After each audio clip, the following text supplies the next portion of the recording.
Hello and welcome to today's Four Ps podcast. This week we're starting the promotion and the release of the book Stories of Friends and Family Lost. It is a part of the Stories of franchise. Obviously, we have two books a year that come out. This year, the first release is going to be almost a continuation of our first release last year.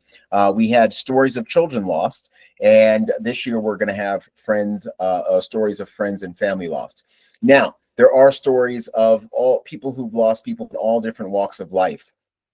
Grieving, it's going to be a part of life. One thing I love about these authors is they have found a way to make sure that the memory of their loved one lives on in some way, shape, or form, and in a very good way and in a positive manner. Grieving leads to a whole bunch of different things, and we're going to talk about this on the back end of the interview. Today, we do not have one of the authors. We're going to have that later on this week, but we do have someone by the name of Camille Dan. She is from the GTA, the Greater Toronto area. She instantly became a great friend of mine. She's a critical care nurse. She's done consultation for in the film industry when it comes to medical issues. She's an author. She has a phenomenal site called Books Across the Veil, where she does have like a book club, and she does recommend books. And thankfully, and I definitely thank her, she has recommended the book Stories of Children Lost. But she is also unfortunately a grieving mother. Her son died tragically in Toronto, and we're going to be talking a little bit about that when we come back. We'll be right back right after this. There is no loss greater, no pain deeper than that of losing a child. In Stories of Children Lost, from the ones who love them most, parents share their journeys through heartbreak, healing, and remembrance. These are not just stories of loss, but of love that never fades, memories that never die, and strength that carries us forward. For those who grieve, for those who remember, for those who seek understanding, this book is for you. Now available at Barnes & Noble, on Amazon, and anywhere you buy books. Find comfort in shared stories. Welcome back to the Four Ps podcast. We always have interesting guests on our podcast. Today is no different. Today we have Camille Dan from the wonderful country of Canada. And yes, I did say wonderful country of Canada. It is absolutely beautiful up there. She's from the Toronto area. An area that I frequent still all the time. I think I was telling you a couple just before the interview a couple weeks ago that my favorite restaurant is in Canada. It's Swiss Chalet. I love it, love it, love it, love it. A lot of people from Canada, when I say my favorite restaurant, Swiss Chalet, a lot of people from Canada look at me like I'm crazy. But it is absolutely my favorite restaurant in the world. But Camille, welcome to the program. I want to say that Camille has a very interesting story. She has done something with grief. She's unfortunately in a club that people do not want to be a part of, but she has done something as well that I really want to share with the world. Camille, again, welcome to the program. How are you doing? Thank you. I'm doing great, and I'm honored to be here. Thanks Thank for you the so invite. much. Thank you so much. Now I'm going to ask you another question. It is right now as we're recording this. It is April. You guys have not caught a break in the weather yet, have you? Apparently we're about to, but we've had a pretty tough winter this year. Recently, we had an ice storm. Yeah. There was some damage, quite a bit of damage across the province. And within a couple of days after that, it went up into the 50s, and the ice melted.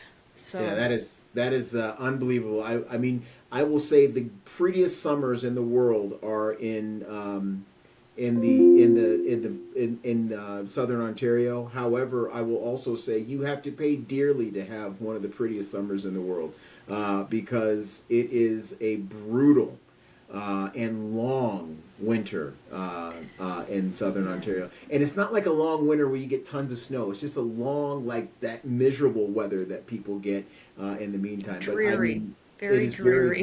very dreary. Very good.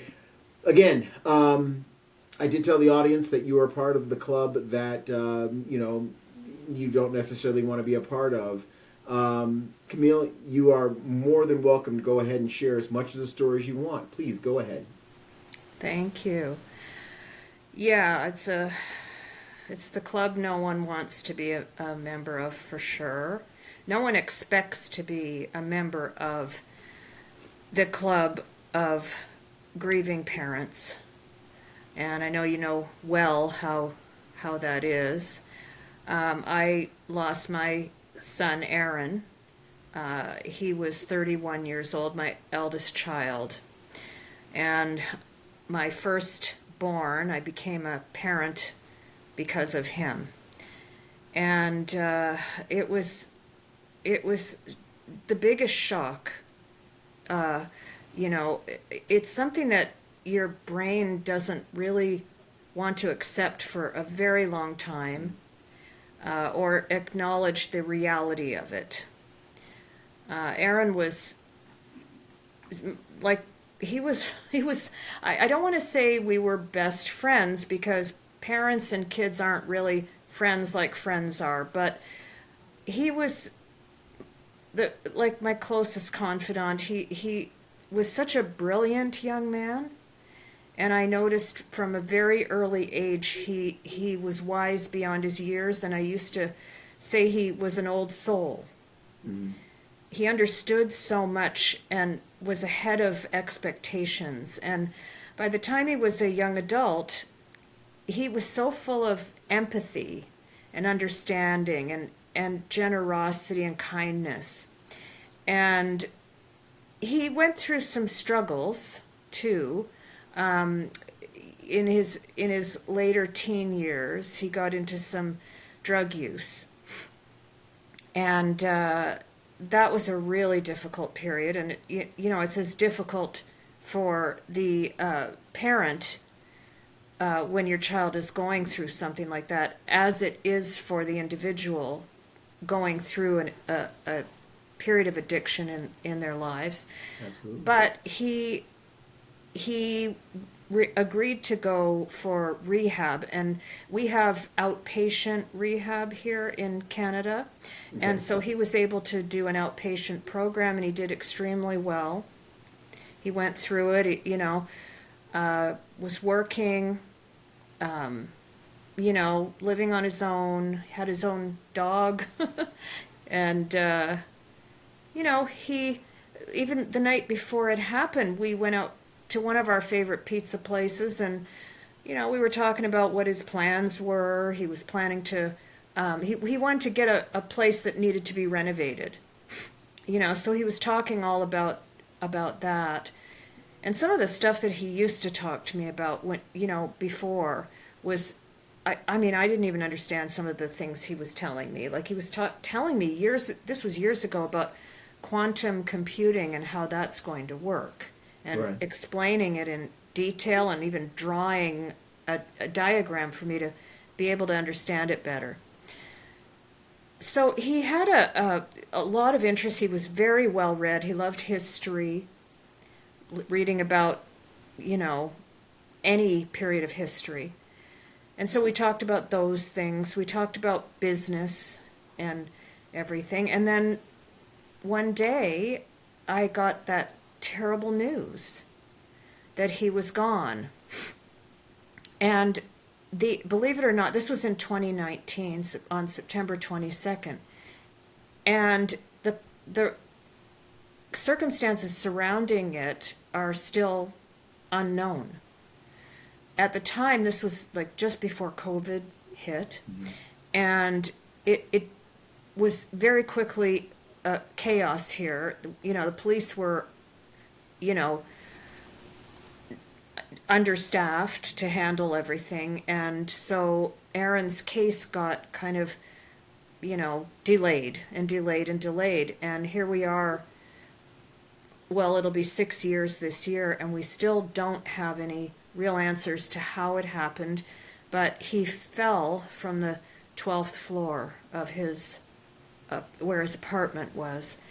And there were drugs at the scene, and there was evidence that there was someone with him, but they still haven't determined anything else about it.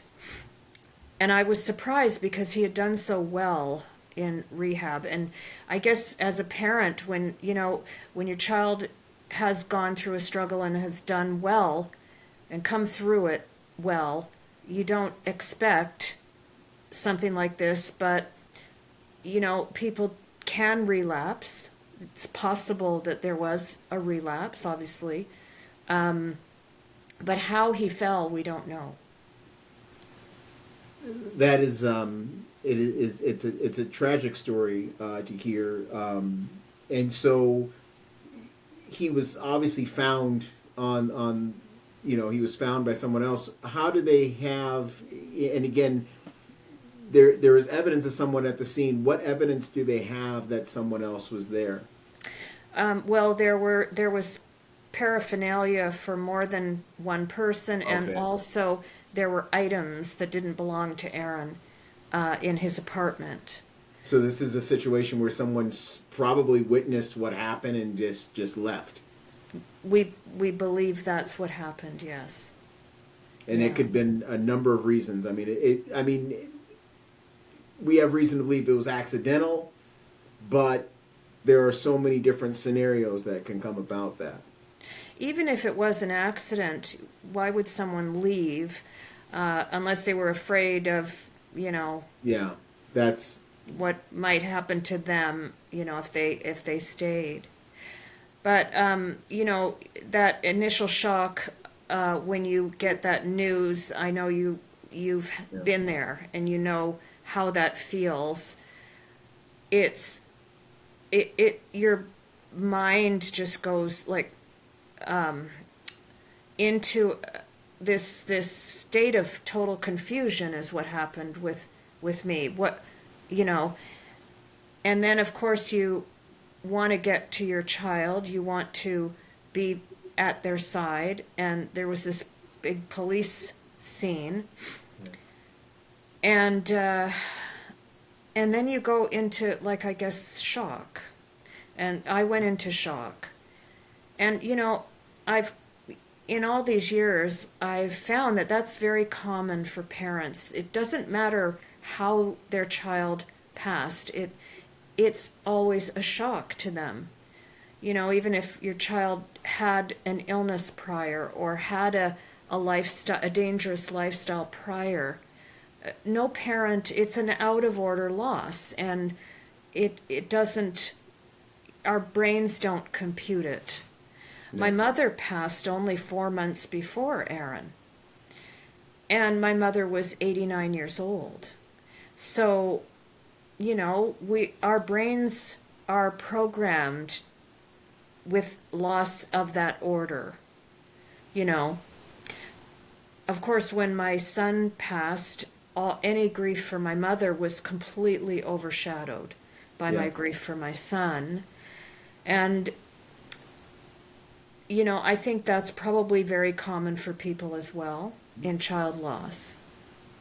It is. And it's funny that even, just other things, it doesn't matter what it is, like things that people find to be catastrophic, it just doesn't hit you the same way. Someone who lost a child, and I've noticed this with other people, like you would hear like, oh my gosh, did you hear that this happened? And you're like, yeah, it happened, and it's almost, and you almost come across as cold because you absolutely know there's something that is there's a worse feeling than that. I agree with that, and I've going through my journey of grief, I realized that it's something, and something people can't relate to, and wouldn't wish it on anyone to have to experience this to understand. Absolutely right. But yes, you're right. Your whole notion of what loss feels like has completely changed, as is your whole life, really. Right. I find that since it happened, it's just been a life of trying to figure out who I will be now. Right. Since I had a loss that significant, you lose a huge chunk of yourself. Now you said that he made you a parent. Do you have other children? Yes. Okay. Yes. All right. And then how's your relationship with those other children now after the loss? It's still very good. I mean, Good. I always did have a very good, very close, loving relationship with my kids. Right.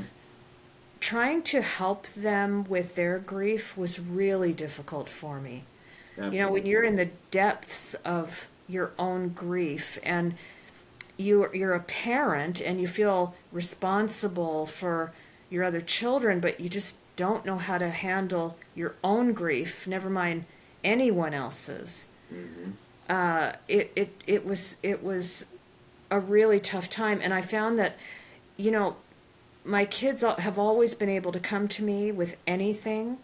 So they would come to me with their grief anger sometimes, and lash out at me. And I knew that it was their grief. This was an expression of their grief, but at the same time, I'm barely holding myself together. Right. And trying to be there for them. And fortunately, if there's like a silver lining in things, I was recommended to see a grief counselor here in Toronto. And I started going to see her. And I talked about the situation, trying to handle my children's grief was so heavy for me. And I decided, what about if they come with me for some sessions?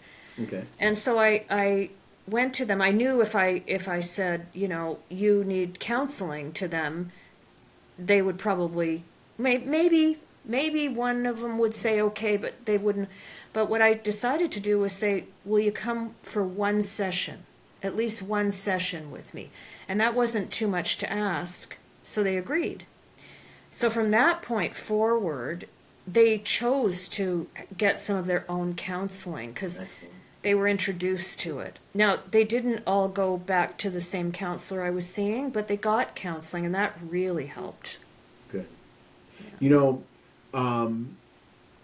We were talking a little bit deeper about now after the fact and what you are doing now with your son's legacy and just the different interactions you had. Do you mind sharing with the audience that what you've been doing? Yeah, so in my fog of grief early on, I thought it would be a good idea to write a journal, keep a daily journal. Not so much that I thought it was going to be therapeutic. I actually thought it would help me not forget things, because I noticed my memory was out. I was couldn't remember anything, Right. especially in those early days, like the first months of it. So I started journaling, and I found I found it therapeutic. And a friend brought me some books. I read some books on grief, and I got some, advice from those books on things that were good to do, and one was be out in nature, go for walks.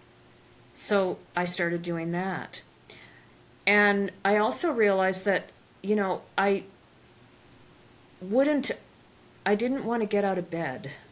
Right. Most mornings I would wake up in the morning thinking, oh, I woke up. Now what? So I contacted my fitness trainer and I told him what happened, and I said, I want to get back to fitness as soon as possible because I need something scheduled, so I will do it. That was like, that was one of the biggest things that helped, because otherwise I wouldn't have gotten out of bed, I think. I don't know what I would have done. You know, it's funny that you bring that up about fitness. And I've shared this story with the audience before. When I was going through what you were going through right there, the darkness, the stuff like that. I remember going to my doctor, and I said, hey, listen, these are the things that are happening to me, right? And I explained all this. And as I did, he just got a pen and got a little pad of paper and just started writing down a prescription. And I said, what's this? And he said it was, I forgot which kind. It was a really strong antidepressant, like super strong. And he gave me all these, like, you got to do it this way. You got to be consistent. I've never taken it before. You got to do this. You got to do that. All this other stuff. It could lead to this. It could lead to that. And I'm listening to him. And then when he got done with all that stuff, and I know he had to do it, I said, will this pill bring my daughter back? And he was just like looking at me. And I said, he goes, no. And like, what are you talking about? I said, okay. I said, so when this pill wears off, then I still have the same shit to deal with, right? Yeah. And he said, yes. I said, well, I'm going to find another way. And what ended up happening was exactly what you did, and I work out religiously still. And it's been, for me, it's been 10 years. It'll be 10 years in June. And I work out all the time. I every couple years I always pick a new sport to do, just to keep it. And what it does for me, probably does for you as well, is it burns that. It burns off that you're too tired to be anxious. Yes. You know, and that's what it does, and it absolutely works. I also find that it feels like you're making some progress at something, because you feel like everything just fell apart, and you don't really care if you make progress at anything. Right. But you are, by doing it, and I found that part of it was helpful too. At least something I had going on at the time felt like some progress. Absolutely. Grief feels like it's never going to get better. And does it really get better, or do we just learn to live with it and learn how to carry it? I believe we learn how to carry it. Right. It's never going away. I'll never stop grieving the loss of my son. No, and you won't. And that's one thing you just don't get over. Even in my books that I write about grief, I always say, I give a warning. This is not going to heal you. This is just going to help you get through the pain, and that's it. Yeah, you know? And there's a part of grieving that you don't want to heal, because you hang on to every thread of their existence that you have, and so do you really want to heal and the grief be gone? Well, that might feel like they're gone, but they're not really gone. No. But I will say, just as an aside to this conversation, because I don't want people to think that there's anything wrong with needing medication to help them through. And my doctor also prescribed me some. Right. I did have to take some about a year after. There are certain common stages, although I'm not referring to the Kubler-Ross stages, but at a year, at 2 years, when I think what's happening is your brain is starting to allow some of the reality through. Absolutely, right. You're getting, like, the fog is starting to lift. And when the reality hits, that's when it really starts to hurt. Mm-hmm. And the hurt can feel physically painful. It can feel like terrible anxiety. It can feel like not wanting to live anymore. Yes. I went through some periods like that in this time since my loss occurred, and I have taken some medication for it, and it did help me. I should have made that clear. I didn't take it because I just knew, And I come from a family where, people take stuff to mask stuff. And so I wasn't, and that was probably one of those mitigating factors, one of those fears in the back of my head. Well, will this lead to something else? And I did not want that to happen. It's like I would say if you don't need to take it. But Right. how my doctor described it was that if you're going for counseling and it's not, the counseling isn't getting you anywhere, it's possible that you've kind of crossed into that state of your emotions have now become physical. You're having a physical response. Your body's releasing chemicals and hormones in response to your emotions, and there's really the only way to correct that chemical and hormonal imbalance is with a medication. Absolutely. Yeah. Camille, one last thing. If you wanted to, and I love, I follow you in what you do. Unfortunately, I think more so than ever, maybe I'm more mindful of it now because it's happened to me. But I see so many parents losing children. Just a couple days ago here of this recording, we had it on the news of two people who lost their lives at Florida State. Yes. I'm sorry, University of Florida, I think. Yeah, I saw that. And then, I just saw in the newspaper where here in the Asheville, Greenville area where I live, a juvenile lost his life to something absolutely stupid. And I mean, it was the dumbest thing for him to lose his life. He was literally selling a PlayStation. That's all he was doing. Oh my goodness. Okay, and lost his life as well. It is, like I said, it's way too common now. Yes. With the drugs and fentanyl and all that stuff. Fentanyl is around. terrible. Yes. Fentanyl is eliminating a generation of people. Oh, it's without question. Yeah. Without question. Yeah. What would you say to somebody who is going through what you are going through right now? That's a very good question. Mm-hmm. I think I would say to them that I'm here for them. I would listen more than I would say. A lot of times, people are so uncomfortable around a grieving parent, probably because it triggers their own fears. Parents, someone did say to me, "You're living a parent's worst nightmare." Right. And yeah, it is. We're living a parent's worst nightmare. And I would say to people, I would recommend some of the things I did: journaling, Mm-hmm. walking in nature. I would probably give them some of the books that I read. I have done that. I mean, I think the most important thing is to listen. Absolutely. And to be there and to allow the person, when they're ready, to talk about it. Absolutely. Camille, I'd like to thank you so much for being on the program. Camille Dan from Toronto.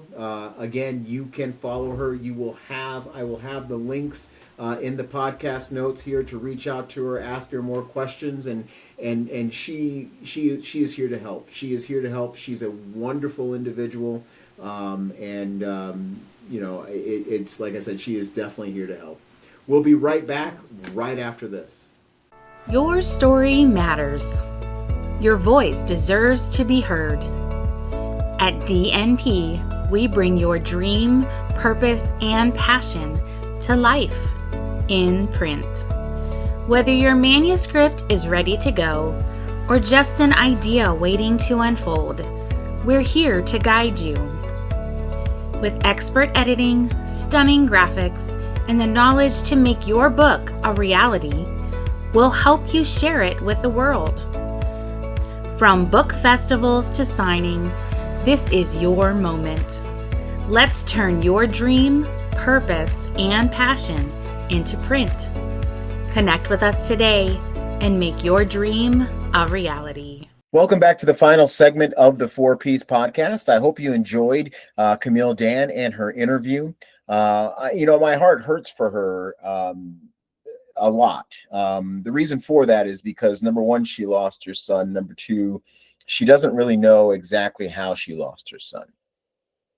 And that is the thing. It's a level of, I don't have complete closure. We know that he fell out of a window. All right. We know that he fell to his death.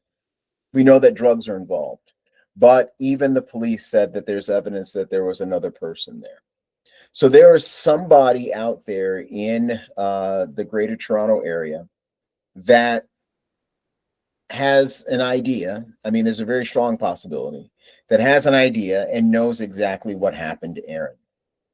And it's very sad that that's the case, and that's something that she has to live with. Because in addition to losing someone that you love, in addition to absolutely losing a child, you want to know why. You absolutely want to know why. Why did I lose this child? In my case, something very similar. My daughter was shot, and she was shot by someone. There were a ton of witnesses around, yet there were no witnesses at the same time. No one's come up and said anything. Unfortunately, and I am going to say this just like I can't even hide it anymore. We being Kayla's mother and I, we're supposed to get in a phone call at least once a year to give us an update on the case. We haven't heard anything from Marion County since 2016. A lot of people in Indianapolis think that, a lot of people say, wow, Indianapolis is unsafe. And you know what? There's a good reason why it's unsafe. I said, because there's a lot of people. I know for a fact there's at least somebody walking around that's killed somebody that has not been caught. And justice hasn't been served. So yes, I think that, I don't know if they're overworked. I don't know what it is, but I haven't got a phone call. I haven't got anything. So, to have that type of no closure is a bad thing to have. I mean, there is no closure for me. And I know that the same thing that Camille said in her interview is what I've heard before too. We're just stretched to the max. But I would say this at least, and I'm not going to say this about Toronto because I don't know what's going on. I don't know if they're investigating. I don't know what they're doing in Camille's case. But in my case, I'll say this at least: give us a phone call. I have never changed my number. I have moved out of the state and have not changed my number because I'm waiting for that phone call. And believe it or not, I'm not going to hold my breath. But that's just the way it is, because that's just the way that's just the way it is. We will be back next week. I do want to say this before I say we'll be back next week. I do want to say that for Camille Dan, I will have ways to reach her. She does have a website called Aaron's Energy. She has books that are out, all these other things. You will be able to reach out to Camille through the podcast notes, and please reach out to her. She's a phenomenal individual, and she is doing great things to make sure that Aaron's energy and Aaron's legacy lives on and helps others, through, this is a tragic time, and maybe even prevents other tragic deaths in the process. We'll be back. Not next week. We'll be back here in the next couple of days. We will have the authors together. We're going to have a good number of the authors together, talking about the book, Stories of Friends and Family Lost. Yes, it is going to be released this week. Look forward to the conversation I have with them. And again, this is going to be the most guests I've ever had on this podcast at one time ever. So it's going to be a lot of fun. We will talk to you soon. Bye-bye.